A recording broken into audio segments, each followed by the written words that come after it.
I always say to my partner that he wears the pants and I control the zipper, and that is like a power dynamic situation here where like I'm in control, but not too much where you lose control, but I'm in control, you know?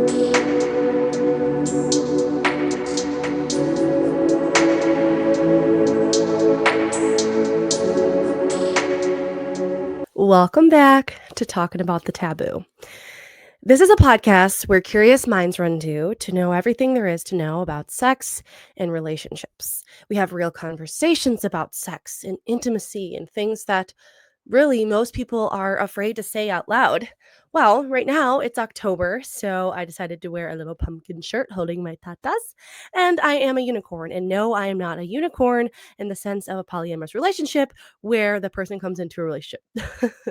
Well, I'm your host, and today we're diving into one of the most powerful tools I've actually learned in Somatica Coaching, which is core desires. So I wanted to hop on here and talk about them because I feel like it is the essential component within my coaching, Intimately Rooted LLC, that I have honestly presented. But before we hop into that, I really want to give you an update on my business. So, as you heard before, I said the word LLC. Yes, I did it. I made my intimacy coaching business an LLC, which in retrospect is really tax evasion. Not evasion, but Uncle Sam trying to get his money in there. But it really for me made me more responsible in it and showed me that I can do this. And I worked through the Women's Business Center, and they helped me with everything. And I am officially intimately rooted LLC. I also have launched my website. My website's been launched, which is rootedtaboo.com. That's where you can go on to explore who I am, what I do. You can also go on there to come on my podcast. And in the progress right now is my online store for all of my merch. And also in progress right now is my like booking system. So I'm really excited. Sorry about that. I had to leave for a second to blow my fucking snot out, but also because the stupid camera was weird in the beginning, and I'm not going back to fix that because you know what? I'm on here and I'm real, and those of you listening audio probably don't even know what the fuck it looked like or was happening, but being real. Things happen. And also on the emphasis of being real, I'm stressed out, and I have took a risk and I've decided to, leave my day job and really pursue my business. Of course, I'm trying to fill that space though, because I do need a job in the daytime, but I am working at a restaurant beginning in November. So I'm figuring it all out. But I did take a leap of faith and risk on myself and my business. And I'm really excited because honestly, as soon as you do that, I just feel like it all comes together. CUM. But yeah, I have really made some money moves here, and I have been working just so hard on being involved. And an also big update is that I am hosting my very first event under Intimately Rooted LLC next Saturday, November 1st. So if you are in the Buffalo area, or near it, there is a dispensary on Elmwood called Cantera Dispensary, and they are amazing. And I'm hosting an event called Blaze in Burlesque. I'll share the flyer. Blaze in Burlesque is honestly something that I have had in my mind, but never was able to implement the right way. And honestly, is it being done the right way? I don't even know what that means, right? Like, what is right? And I was really able to put what I wanted into this event, and I'm hoping it turns out okay. It is about how burlesque, right? Burlesque is a very performative dance. So I'm taking a twist on burlesque and taking the performative out of it.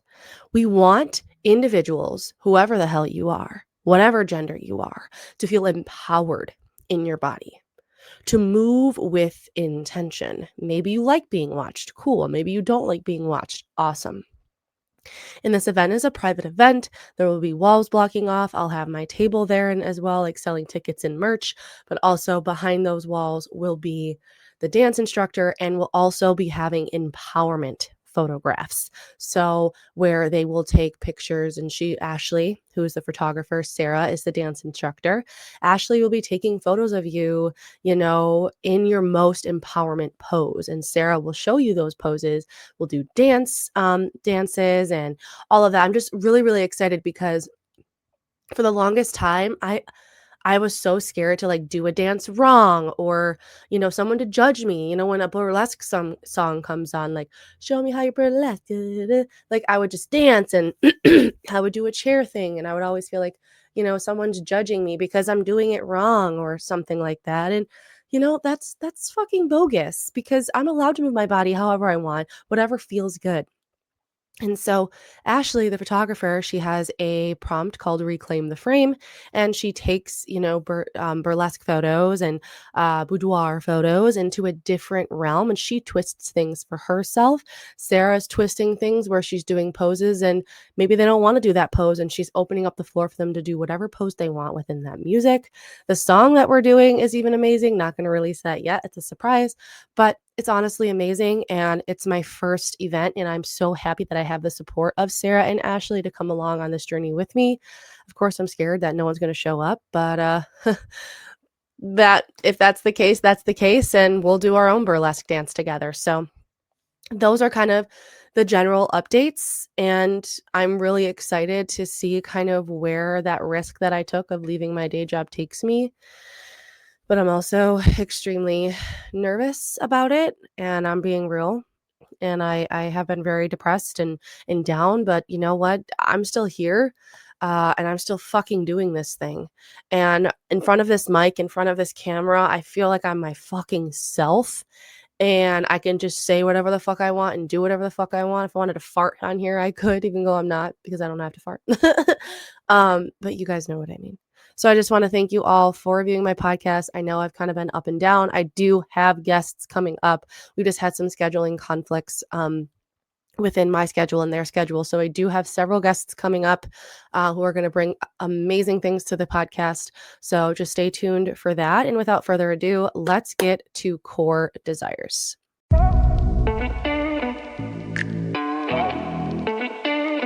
So core desires are basically emotional blueprints. Okay. So it's of what turns you on. It's not just sexually, but it's energetically and relationally. So does that make sense to you? Maybe not at this point, but it will at the end of the podcast. So they're deep, often like very unspoken, and they drive the way that we connect and flirt and love and play, because that's what sex is all about. And so I read the book, and this is the book right here. I will show a bigger picture, called Coming Together by Celeste and Danielle from the Somatica Institute. And it really goes into what core desires are.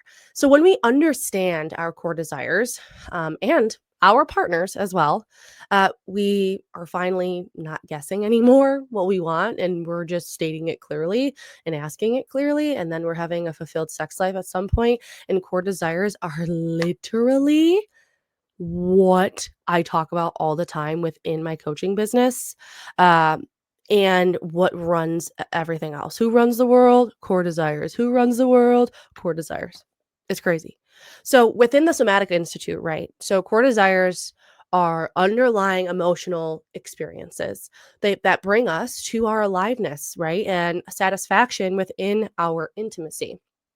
And it is a very difficult concept, but it's very simple once you decide to figure out your own and or your partners. And it is something that within sessions, if you come in with me, we will begin to work on. So again, they're not just about what we do in sex, they're about what we feel, which is hilarious because very similar to Blaze and Burlesque, it's not about how you do the dance, it's about how you feel in the dance.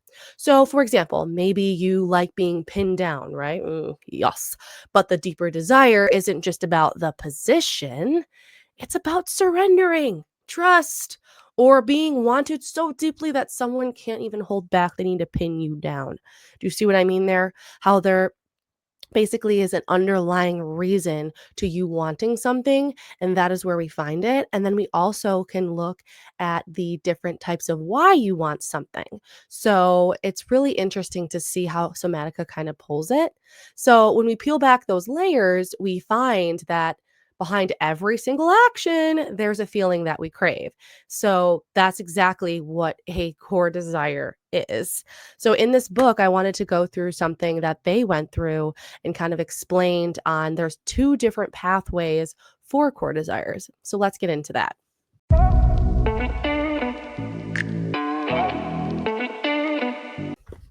Okay, so I'm going to read directly from this book to make sure that I explained it to you correctly because, again, I'm learning with you guys, okay? So, the two different pathways to core desires are one, the resolution pathway, and two, the repetition with agency pathway.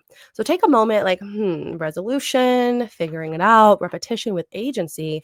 Agency means power, right? Exactly. Power is a core desire. So with the resolution pathway, it's when we fantasize about and act out a desire that has soothed and will soothe a unmet need by giving us positive experiences that contrast with the painful ones we had in childhood. So this does go into inner child work and a lot of it does and it is real, but it's not meant to be weird. Not all of our sexual desires come from that and they don't always have to have a reason. I want to remind you that they do not all of your desires do not always have to have a reason, but kinks sometimes do come from that and a lot of people do feel guilt within that. And so that's kind of what we go through within core desires and working through the guilt that these desires may bring you. So, the resolution pathway is bringing a positive experience. So, for example, if you were ignored, okay, if you were ignored as a child, your core desire may be to feel seen and cared for.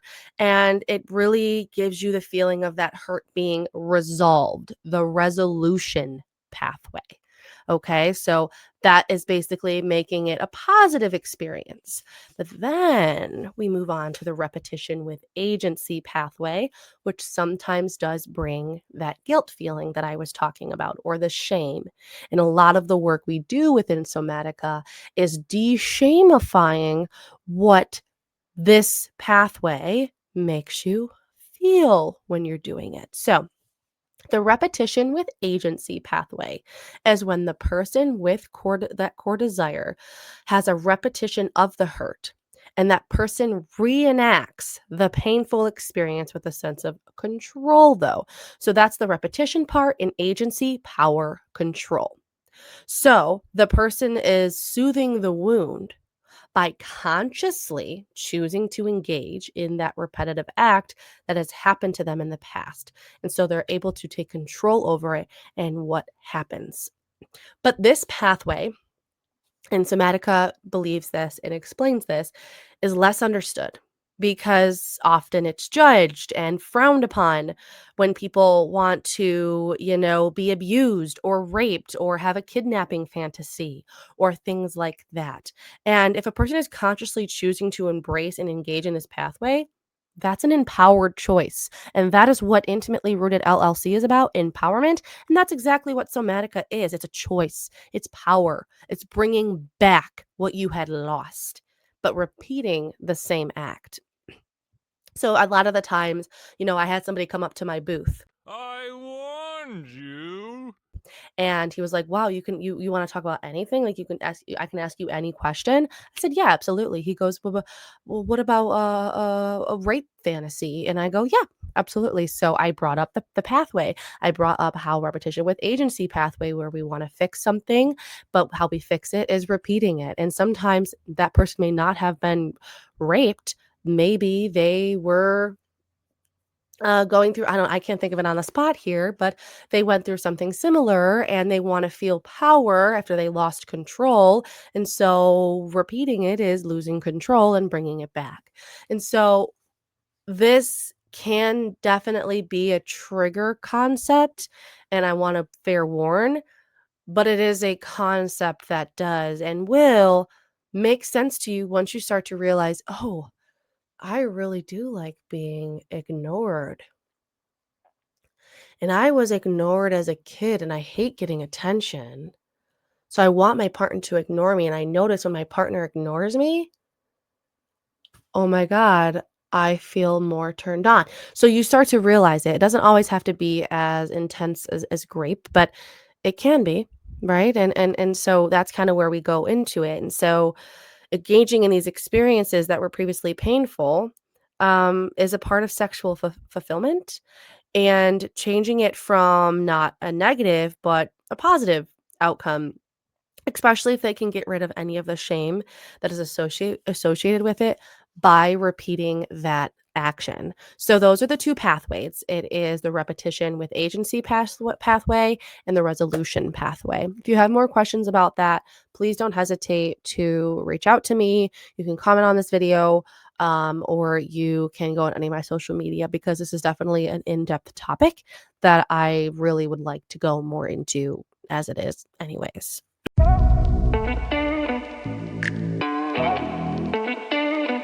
Okay, so before I kind of move on from those pathways, though, I really, really wanted to give you examples in the book that they had of common woundings that correspond with repetition with agency, because I felt like I didn't go into enough details on my own, and I can't think of things on the spot because, yeah.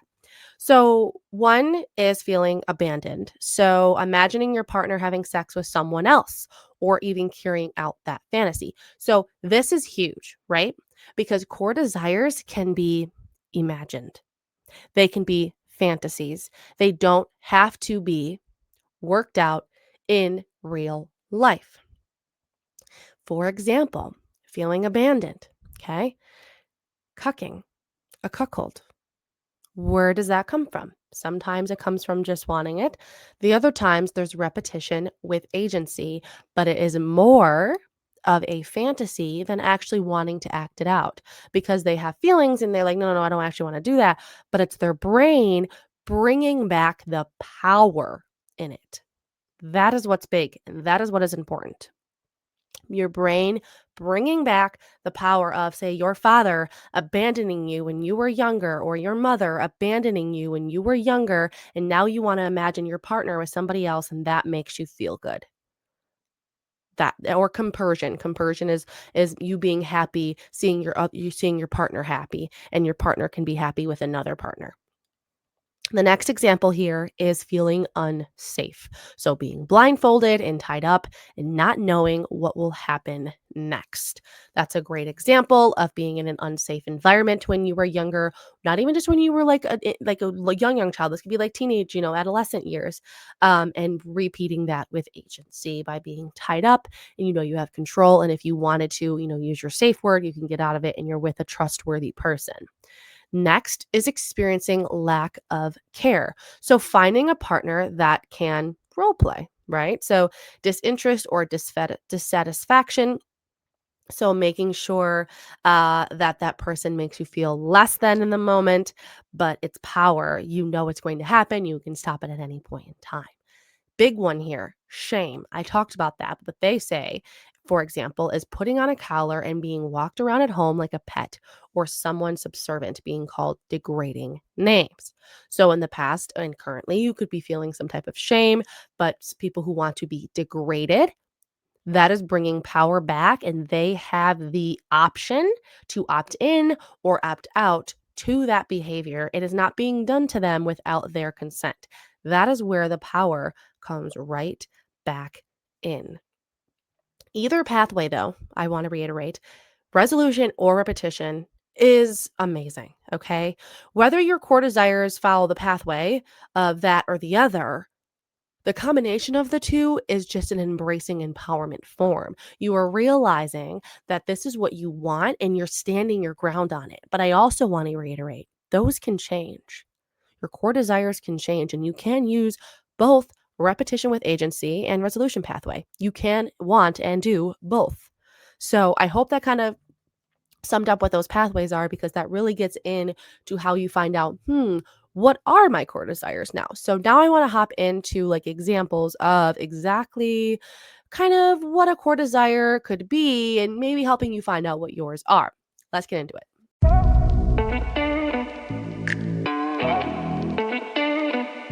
Okay.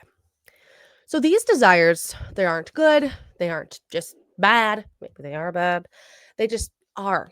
Okay. So they're shaped by our histories, our wounds, our fantasies, and our hopes. Okay. And learning to name them without the shame. Again, learning to name them by deshamifying it, name it to tame it, is one of the most freeing things that you can do.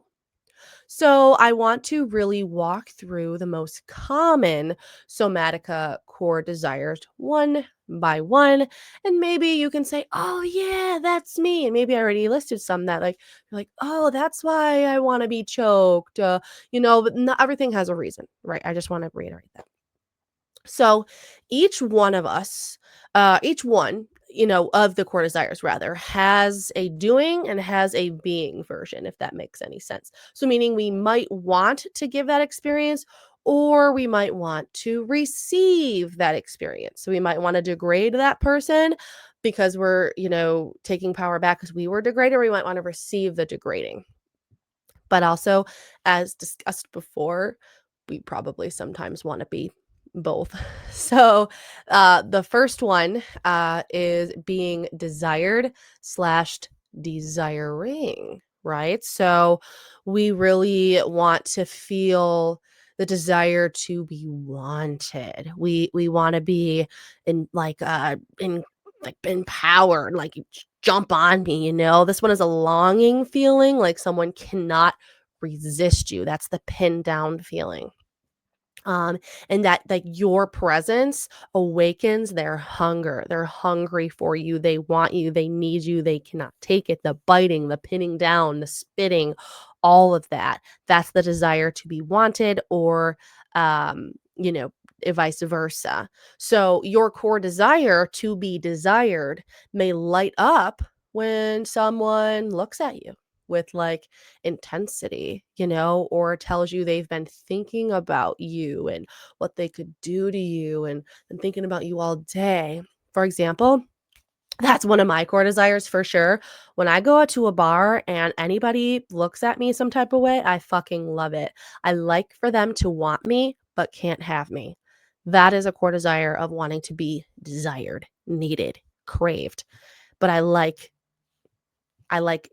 saying no, absolutely not. Nope. Like, basically, that comes across as I like to lead them on, but no, they're looking at me. They want me. I did not give them any of that. So you might crave that feeling that your partner, just can't help themselves, or that person at the bar just can't help themselves. They want you, they need you.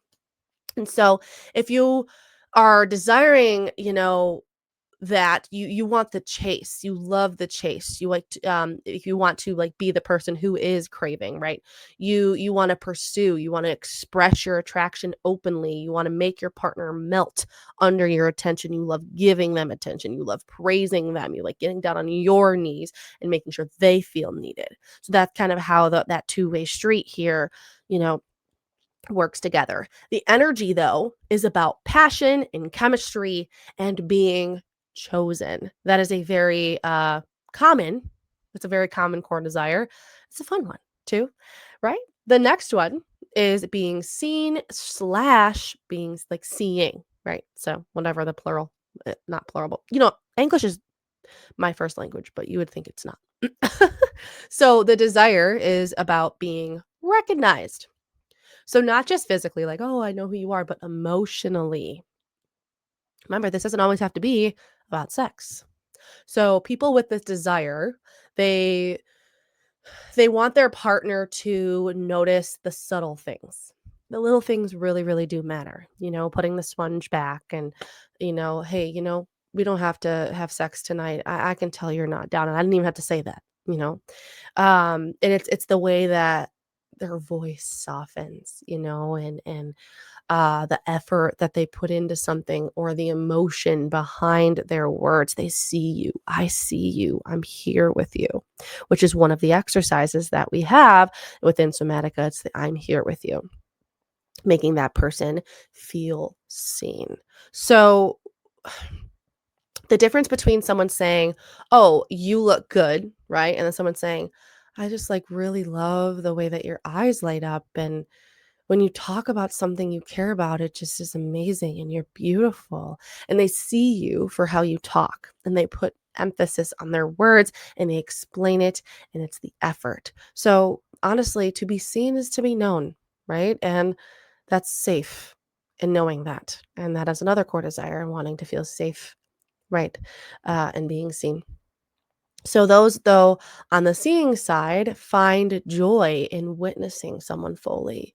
They love making that other person feel heard, saying, "I see who you really are and I adore you for it." And I feel like my partner and I definitely have this dynamic where, I also really enjoy having him be seen, but I know him and he loves making sure that I feel seen and I feel desired and I feel understood. It is just honestly an amazing dynamic. So now we're going to move on to being adored slash adoring. So this is definitely a romantic one, a worshipful energy of devotion, very back into the history, right? And if you crave being adored, you might light up when your partner compliments you and takes care of you or expresses gratitude for something that, you did or literally just your presence in the moment. They may just completely adore you, kind of like Cyrus's song, I adore. I'll play it, but it's an amazing song, and I personally love that song because of the way the song makes me feel, going back to Blazing Burlesque, right? How the song makes you feel. But it's an amazing core desire. So you feel most alive when someone cherishes you. And that's definitely my boyfriend. He really loves me and he reminds me every day. And it's not because you had to earn it. It's just because you're just you and you are. And that's that. And you didn't have to work for it. They just do. And, those who love to adore, um, really love seeing others be fulfilled when they can express their devotion. And you want to uplift and you want to nurture to make sure that their partner feels precious and valued. And it's amazing to see how this doesn't always have to be sexually based. It just can be emotionally based as well. So, this dynamic can be incredibly healing for people who grew up feeling unseen or undervalued. So, what would that be, right? That would be the resolution pathway. But you can, reverse it and make them feel undervalued or unseen. And in a way, they do feel adored by that because you're seeing them for what they want and what they need. And that's the repetition with agency pathway. Next is being safe slash providing. So I did kind of discuss that a little bit when we were talking about the pathways. But for many, many people, especially those healing from trauma or anxiety, um, their deepest turn on really is safety. And even if that turn on makes you feel unsafe, it is kind of again, it's a conflicting concept here, but if your core desire is to feel safe, you crave partners who are grounded, who are reliable, who, are emotionally attuned. Emotional intelligence is a turn on. That was a whole episode. You might even find that before you relax into pleasure, you need to know that they're there with you and that you're accepted and that nothing you express will be too much, right? That stupid too much extravaganza where you feel like you can't do anything, you can't be yourself, or holding your breath, you're walking on eggshells, but just to be able to express that and also to feel like someone else is expressing that really is able to provide safety and also helps you feel turned on by uh being protected. And now on the reverse side, you may want to provide safety and be the protector and that grounding force. And if you want to be the protector, you love holding space for people and setting boundaries as well. Um, but also kind of making sure that their partner feels secure, right? Because you want to be secure enough to help them open. And so you also have to be emotionally secure within your emotions, and that other person's craving that from you. And again, this can be both. You can want both. So you can push and pull, with your partner and kind of play both roles here. Um, but this dynamic often, underlies like slow and like sensual intimacy, definitely, but you can use your words. But this is like the kind where every touch says you're safe here. You are safe here. Someone puts their hand on your shoulder, they know. It's those like unspoken vibes, nonverbal cues. Um, and that part, I have goosebumps because it makes me, it does that in alone makes me feel seen when I'm safe. And I'm just so grateful that I do have that within my partnership. The next core desire I want to discuss is being powerful slash surrendering. I love this one. So power dynamics are one of the most, potent forms of desire for sure. There's so many different types that you can kind of portray and foreplay this. So if your core desire is to be powerful, you feel alive when you are in control. This is like a dominant, submissive type of thing. Giving direction, guiding the experience, and taking the lead. I always say to my partner that he wears the pants and I control the zipper. And that is like a power dynamic situation here where like I'm in control, but not too much where you lose control, but I'm in control. And I guide this experience. I guide the zipper. And so that's a fun one. But like if your core desire is to surrender, you crave letting go and to be led, to be taken, to trust someone completely. And I always say like, really are you a dominant or are you a submissive or do you just want to surrender because you've constantly had to take care of everything your entire childhood? Big one, right? But neither is better than the other. There's just two sides to the same coin. I want to reiterate that because nothing is better or worse, right? And so, what makes all of the core desires beautiful is consent and intention. Always going in with an intent and a reason, maybe not a reason, but like a feeling, what you want to come out of this. And when we explore consciously with power dynamics, right, they can create just such a deep trust.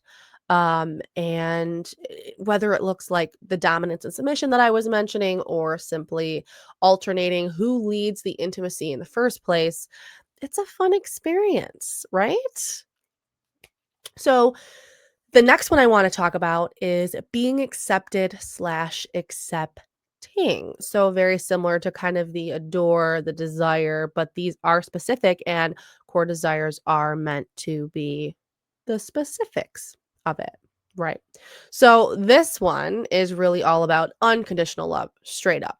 This is the feeling of being welcomed exactly who you are. No, you don't have to behave. No, if someone ever tells you to behave or remember where you are. You can't act like that. Fucking leave them. They're not your friend. They're not your partner. You should not have to walk on eggshells and hold your breath around somebody. Okay. And then if your core desire is to be accepted, you just crave knowing that all parts of you, even the messy, the awkward, or the taboo ones are just still lovable. Even when you're cuckoo for Cocoa Puffs and you're freaking the fuck out, that person, your friend or your partner, still fucking loves you. And that in the long run turns you on, okay? In the partner wise. And you might melt, okay, when someone says, there's nothing wrong with you.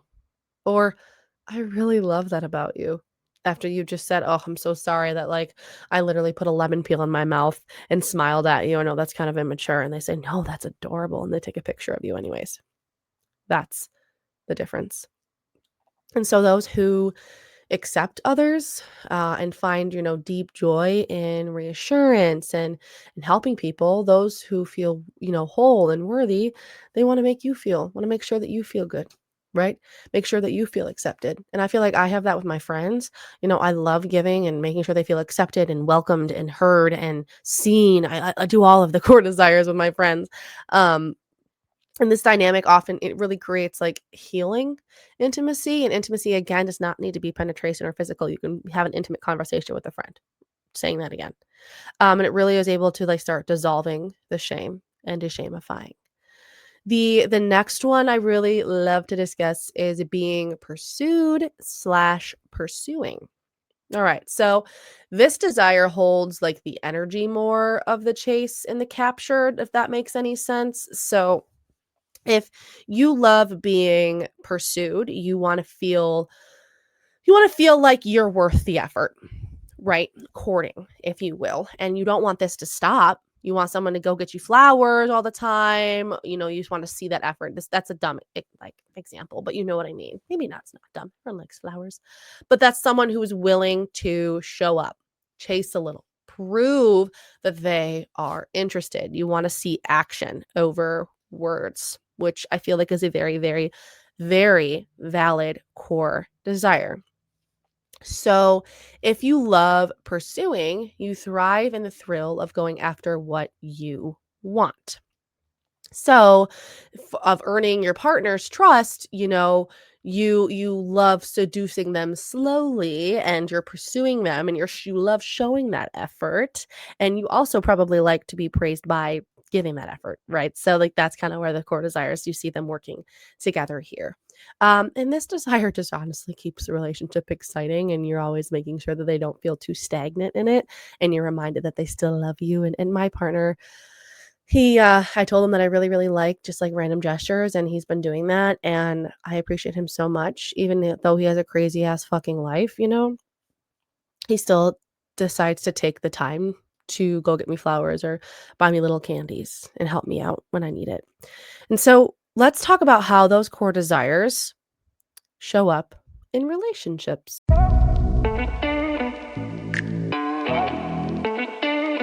Magic really happens when we stop hiding our core desires and just start communicating them, right? Like you want to tell your partner that I want to be fucking choked and push up against the wall, and then be like, why? Here's your time to be like, well, I really crave feeling, that type because in my past, blah blah blah. Maybe you don't even have that past, right? Um, you might even have this conversation with your partner. It can go like this. I feel most connected when you really see me. It turns me on when you take charge. What helps me relax is knowing that I'm safe and accepted. You see how those are three different core desires there? It's to feel seen, it's to the power dynamic or wanting to surrender, and then it's the safe, wanting to feel safe. So these are conversations that need to be had in relationships. Otherwise, you're going to feel stagnant in your relationship. And you're going to feel like you're not getting what you want because partners cannot and will not read your mind. So when we share our desires out loud without the shame, or even work through the shame together, we are giving a roadmap, a blueprint to our hearts. And in Somatica, though, they really reiterate that there is no wrong desire. There is no such thing. Just only unspoken ones, right? If you don't talk about it, what are you gonna do if the other person makes you or making you feel some type of way? They don't know. The more we name them, the more we can, meet each other in truth and in curiosity, and also not performance or guessing. Maybe you're doing something that your partner may not even want, and they're like just taking it because they think that's what you want to do, and then you communicate, oh, we've been doing this wrong all along. you know? So maybe tonight or tomorrow or whenever, just a thought, ask yourself, huh, what are my core desires? What are they? What do I like? What do I want? Never, that scene, what do you want? It's not that simple. What do you want? Um, or ask yourself, what do I crave? Not just in bed, with an intimacy, you know? And what would it feel like to finally be met there, met within my needs? Because once you name it, you tame it, and you can finally start living it.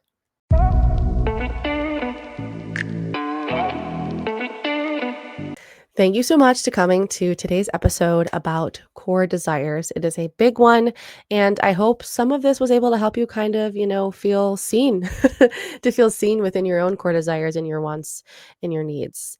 In this episode, we really discussed a lot of things, sometimes triggering things. So I apologize if things kind of got a little out of hand there, and I will put a trigger warning. But if this episode opened something up for you, please share it with someone who really might need it, or better yet, start a conversation about your desires together, even if you're just two friends talking about what the fuck you want in bed. I love coming on here to, educate always, but also to empower. So I love you all. And until next time, please stay curious, stay compassionate as always, and stay intimately rooted. I love you all. And remember, with lots and lots of lube, remember, communicate. Mwah.